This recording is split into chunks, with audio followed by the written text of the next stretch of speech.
साथियों नमस्कार, जोहार। जीटी रोड लाइव में आपका स्वागत है। मैं हूं अभिषेक सिंह। बड़ी खबर है साथियों, बहुत बड़ी खबर है। क्या योगेंद्र साव गिरफ्तार होंगे? और उसके साथ ही साथ गिरफ्तारी की जो तलवार है वो अंबा प्रसाद पे भी लटकती नजर आ रही है। जब आप देखिएगा कि कोई भी कंपनी अपने परियोजनाओं को लेकर के हजारीबाग या आसपास के क्षेत्र में निवेश के लिए आगे बढ़ती है तो वहां विरोध शुरू हो जाता है, प्रदर्शन शुरू हो जाता है। जनता जो है वो उग्र हो जाती है, कभी हरबे हथियार लेकर के, तो कभी मशाल जुलूस निकाल करके, तो कभी तीर कमान लेकर के। क्या वजह है इसके पीछे और कौन है इसके रणनीतिकर्ता, इस पे हम आज चर्चा करेंगे। साथियों, एनटीपीसी के साथ वर्चस्व और अधिकार को लेकर के तो लड़ाइयां हजारीबाग में अक्सर चलती ही रहती है, लेकिन अब अडानी, अब आप समझ रहे हैं वो किनके दोस्त हैं। उनके साथ भी भिड़ गए हैं वहां की जनता और वहां के प्रतिनिधि। अभी आप देख रहे होंगे साथियों वीडियो पे, जिस तरह से कि गोंदलपुरा का जो मामला था, जहां अदानी की कोल परियोजना को लेकर के एक जन सुनवाई होनी थी, किस तरह से पूरी की पूरी भीड़ जो है, आप वीडियो में देख रहे हैं, अग्रेसिव हो गई, हरवे हथियार लेकर के वो जो है उस जन सुनवाई में पहुंचे। और किस तरह से कभी कुर्सियों को तोड़ा जा रहा है, तो कभी वहां के पंडाल को फाड़ दिया गया है। उसके साथ ही साथ ऐसी सूचनाएं भी हैं कि कुछ लोगों की पिटाई भी की गई, जिसमें महिलाएं भी हैं। साथियों, ये सब क्यों हो रहा है और इसकी पृष्ठभूमि क्या है, पटकथा क्या है, और कौन है जो इनको रोक रहे हैं, और आगे की क्या इसका राजनीतिक घटनाक्रम होने वाला है, इस पे हम विस्तृत चर्चा करेंगे। आप फ्रेम में हमारे साथ देख रहे हैं वरिष्ठ पत्रकार सरोज कमर जी हैं। सर, बहुत बहुत स्वागत है। और क्या कहानी है सर इसके पीछे, क्या पृष्ठभूमि है? पहला सवाल तो वही है, योगेंद्र साव गिरफ्तार होंगे क्या? जी। अंबा प्रसाद पर भी लटक गई है तलवार। जी। अब बताइए आप, अडानी पावर जिनकी तूती बोलती है देश में, और सिर्फ देश में नहीं, अमेरिका तक बोलती है। ट्रंप साहब को भी निर्णय लेना पड़ता है, ठीक है ना, क्योंकि बड़का साहब से याराना है साहब। लोग कहते हैं, हम नहीं कह रहे, लोग कहते हैं। हर जगह को कहता है कि प्लेटफॉर्म जो है अडानी का है, एयरपोर्ट अडानी का है, ये अडानी का है, वो अडानी का है? और अडानी को आप नानी याद दिलाने चले हैं आप लोग, हैं? पिता पुत्री, हैं? आप देख रहे हैं कि केंद्र सरकार प्रोजेक्ट को नहीं रोकती है। कुछ मामले योगी सरकार ने रोके हैं, बुरा हाल हो रहा है योगी सरकार का, है ना। आप देख रहे हैं कि दावोस में किस तरह निवेश के लिए हमारा मुख्यमंत्री गया झारखंड का। तो अगर आप ऐसा बर्ताव करेंगे कांग्रेस के लोग, तो निवेश कैसे आएगा? जबकि आप सहयोगी दल है। सहयोगी दल है, कल कारखाने कैसे लगेंगे? योगेंद्र साहब मंत्री रहे हैं, उनकी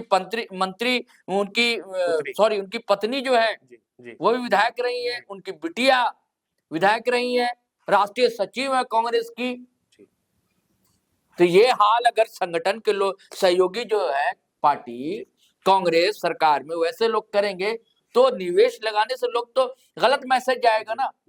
अब इस तरह की जो घटना हुई है सर, जिस तरह से देखिए, निवेश के लिए, बिजनेस को आगे बढ़ाने के लिए स्टेट में शांति अमन का होना जरूरी है। एक आरोप लगता था कि वे नक्सली है भाई। अब देखिए सरकार कैसे एक्शन ले रही है, झारखंड की सरकार। आपने खबर जीटी लाइव पर बनाई थी। देखिए, एक बड़ा कोई था, हिट लिस्ट पर था, वो मारा गया नक्सली, है ना, सारंडा जिसको गढ़ कहा जाता था। वहां झारखंड की पुलिस जो है सफाई करने में लगी हुई है। अभी हाल में, अभी कल परसों की बात है, 16 नक्सली मारे गए। आपने खबर की है, आपने GTOlive.com पर, है ना। तो ये इसलिए कि ये संदेश अच्छा जाए, विदेश में हमारा मुख्यमंत्री है, निवेश के लिए गया, वहां भी संदेश जाए कि भाई हमें हम कंट्रोल कर रहे हैं। और आपका ही सहयोगी ये सब कर रहा है वहां, कहा कि नहीं लगने देंगे भाई। गोंदलपुरा का मामला ना, कोल माइन से वहां अडानी की, उसको लेकर हाँ आरोप है इनका। क्या नाम है, अंबा प्रसाद का आरोप है कि भारतीय जनता पार्टी वे आदिवासियों की बात करती है, मूलवासियों की बात करती है, विस्थापितों की बात करती है, लेकिन यहाँ क्यों मुद्दा नहीं उठा रही है। सीधे सीधे अटैक करती है अंबा प्रसाद, बाबूलाल मरांडी पर अटैक करती है, जो बड़का गांव के भाजपा के विधायक रोशन लाल चौधरी, जो पहले आजसू में थे, गठबंधन में सीट भाजपा को गई, तो आजसू से चले आए भाजपा में, उन पर आरोप लगाया है। ये तो कुछ ठीक नहीं है। केंद्र सरकार भी थोड़ी नाराज रहेगी इस मामले से, अडानी का सवाल। जी बिल्कुल। और अब मुख्यमंत्री भी चाहते हैं कि भाई विकास हो झारखंड का, सारी चीज देखिए, आप पेश एक्ट बनाया इन्होंने, ग्राम सभा बनाई इन्होंने, है कि नहीं, सारी चीजें, तो उसके अनुसार सारी चीजें हो। तो अगर आप उंगली कीजिएगा, डंडा कीजिएगा बार बार, तो ऐसे चीजें सुधरती नहीं है। नहीं तो आपका कहना क्या है सर कि मतलब जो वहां के ग्रामीण है उनको क्या बहलाया जा रहा है? हाँ बुलाया बिल्कुल, जा रहा ऐसे ही है? तो आरोप लगा रहे हैं लोग। जी। और ये लोग चाहते हैं कि हमारा एक छत्र राज हो, ये आरोप है योगेंद्र साहब पर। और अंबा प्रसाद भी उसी लाइन पर चल रही है। नहीं तो अब क्या है, देखिए हमारी अनुमति से एक पत्ता भी हिले, ये कहने का जी। कि बड़गांव गांव क्षेत्र में पतरातू तक चली आती है महोदया अंबा प्रसाद, कि हमारी तूती बोले। ठीक है, तूती बोले जनता के बीच अच्छी बात है, पॉलिटिक्स के लिए ठीक रहता है, आपकी कंस्टिट्यूएंसी है, लेकिन विकास भी तो जरूरी है ना। विकास जरूरी है कि नहीं झारखंड का? तो कल कारखाने लगेंगे तब ना। हाँ, जो है भाई विस्थापन हो रहा है तो ठीक है, उसका मुआवजा वाजिब मिलना चाहिए। ये क्या कि लगने ही नहीं देंगे, करने ही नहीं देंगे। अच्छा, जो नहीं, इसके पीछे कहना ही है हाँ, के ग्रामीणों का हाँ, कि हमारा जो जल जंगल जमीन है, हाँ, जो नदियां हैं, उनकी पानी जो है वो दूषित हो जाएंगी। उसके साथ ही साथ में जल जंगल जमीन का जो है वो उनका नाश होगा।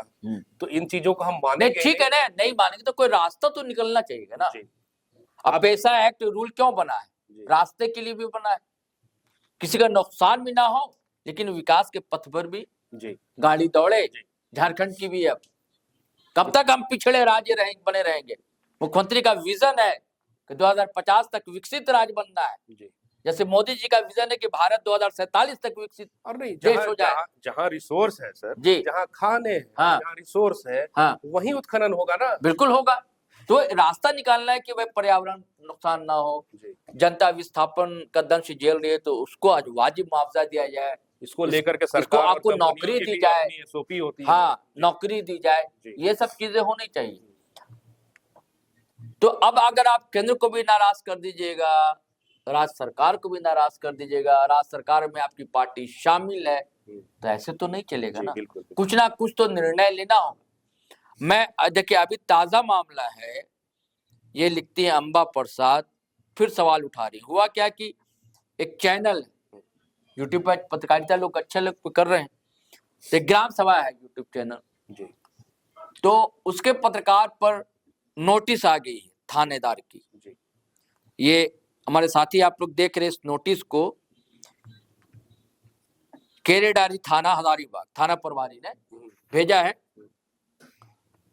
और इसको अपने पोस्ट पर इस्तेमाल करते हुए, पोस्ट करते हुए लिख रही हैं अंबा प्रसाद कि भारतीय नागरिक सुरक्षा संहिता BNSS के किस प्रावधान में पुलिस को यह शक्ति दी गई है कि वो बिना किसी सनहा दर्ज किए, बिना केस दर्ज किए और बिना किसी शिकायत के किसी पत्रकार को धमकी भरा नोटिस भेज सके कि 12 घंटे के अंदर थाने में आइए और अपनी खबर का स्पष्टीकरण दीजिए। ये तो सरासर प्रसार भारती नियमों के खिलाफ है, मीडिया का गला दबाया जा रहा है। संविधान के चौथे स्तंभ को तीसरे स्तंभ से खतरा पैदा हो गया है।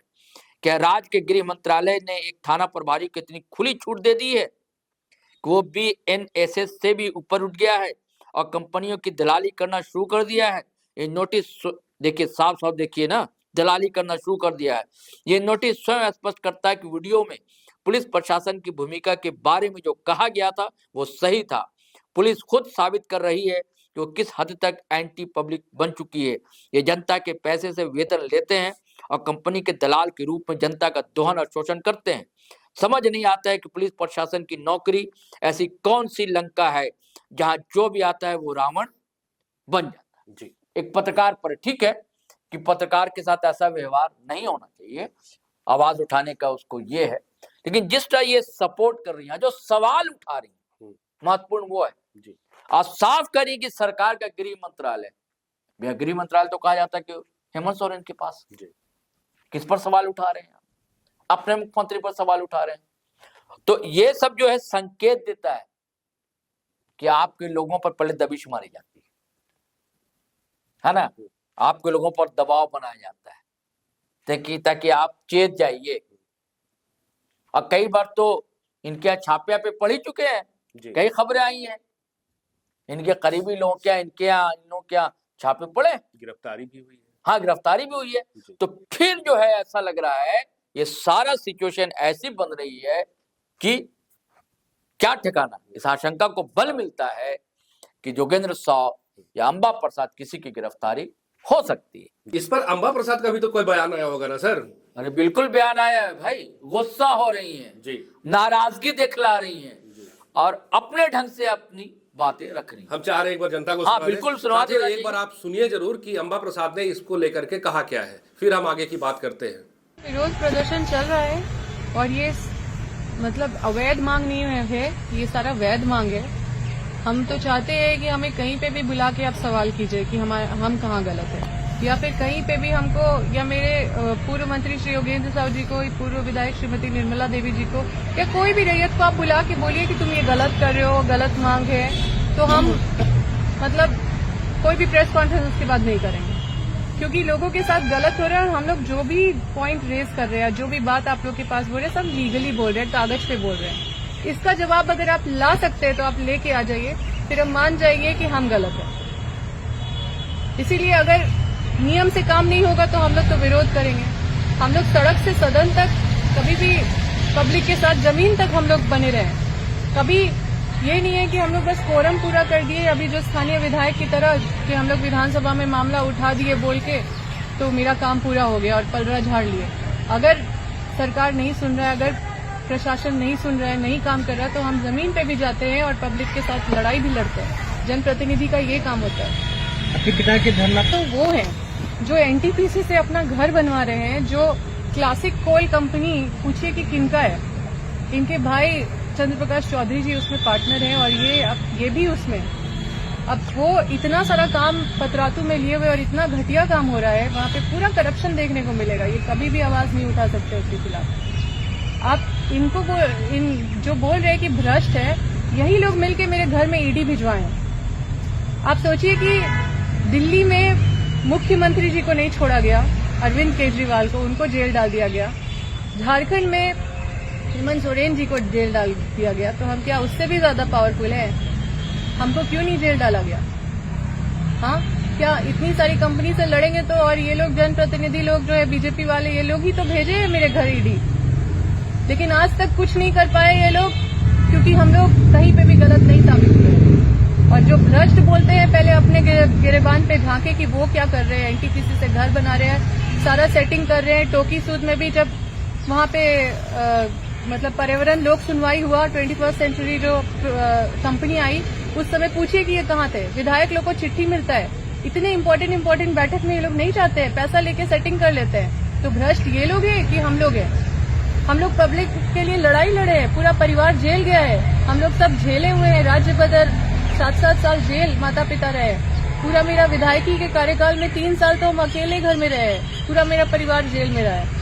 हम लोग संघर्ष किए, हमारा परिवार पूरा विस्थापित लोग के लिए लड़ा है। अगर कोई लड़ा है, सबसे ज्यादा संघर्ष किया है, बहुत ज्यादा, सबसे ज्यादा अगर कोई ठोकर खाया है कोई भी नेता अगर झारखंड में, तो सबसे पहले नाम हमारा परिवार का आएगा। कुछ भी बोलने से पहले इनको सोचना होगा। हमने रोहिंग्या कोल ब्लॉक जो है वहाँ पे पहली बार इतिहास में जमीन को वापस करवाया था, जो एक बहुत बड़ा न्यूज भी आया था जो आप लोग देखे थे। आप सोचिए कि 5 लाख से 25 लाख जो मुआवजा अडानी भी बोल रहे हैं हम 25 लाख देंगे, तो वो हमारा संघर्ष का देन है। आज टंडवा तक चले जाइए, जो पहले 5 लाख मिलता था सब टंडवा तक 25 लाख उठाने लगा है। लेकिन हम लोग आज भी संतुष्ट नहीं है। हम लोग कभी ढोल बाजा और इतना बड़ा क्रेडिट अपने उपलब्धि पे भी नहीं लिए, क्योंकि हम लोग भी संतुष्ट नहीं है कि ये 25 लाख मुआवजा कुछ नहीं है। हम लोग बहुत संघर्ष करके बढ़ाए, लेकिन हमको लगता है कि ये भी न्याय नहीं है लोगों के लिए। आज भी हम लोग लड़ रहे हैं, और जो लड़ता है उसी के ऊपर जेल होता है, उसी के ऊपर पूरा सिस्टम हावी होता है। बाकी लोग जो ऐश कर रहे हैं सबके साथ मिले हुए, उनको काहे का कोई आएगा परेशान करने के लिए। जी साथियों, तो सुना आपने। अब ये आने वाले वक्त के अधीन है। आज के लिए बस इतना ही। जाते जाते आपसे वही आग्रह रहेगा कि अगर आपने हमारे चैनल को सब्सक्राइब नहीं किया है तो जरूर कर लीजिए। हमारे वीडियो को लाइक, शेयर और कमेंट जरूर कीजिए। आज्ञा दीजिए। नमस्कार। जय हिंद, जय भारत।